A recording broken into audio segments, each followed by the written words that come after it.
अस्सलाम वालेकुम नाजरीन, आप देख रहे हैं KTV HD न्यूज़ और मैं हूं आपके साथ नीलम नवाब। आइए चलते हैं आज की इलाकाई खबरों की तरफ। अहमदपुर शर्किया महकमा इरीगेशन एक्सियन और मौजूदा SDO के लिए एक सवालिया निशान। बहावलवार नहर जो के दारा चाचड़ा वाली पुल से लेकर कलाव तक रास्ते में तमाम मोगे टूटे हुए हैं। गुलाम मोहम्मद बेलदार ने पूरी ईमानदारी से अपनी ड्यूटी सरअंजाम दे रखी है। मौजूदा एक्शन और SDO के हुक्म के मुताबिक हर महीने जाकर मंथलियां लेना उसका कहना है। मेरा काम है बस टेल तक पानी पहुंचे या ना पहुंचे, इससे मुझे कोई गर्ज नहीं है।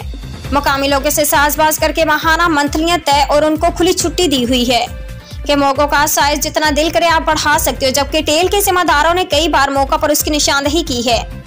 गुलाम मोहम्मद का कहना है कि मैं ऊपर तक हिस्सा देता हूँ, मेरा कोई कुछ नहीं बिगाड़ सकता। जिम्मेदारों का कहना है कि मेहरबानी करके ऐसे करप्ट बेलदार गुलाम मोहम्मद के खिलाफ कार्रवाई की जाए और टेल तक पानी पहुंचाया जाए।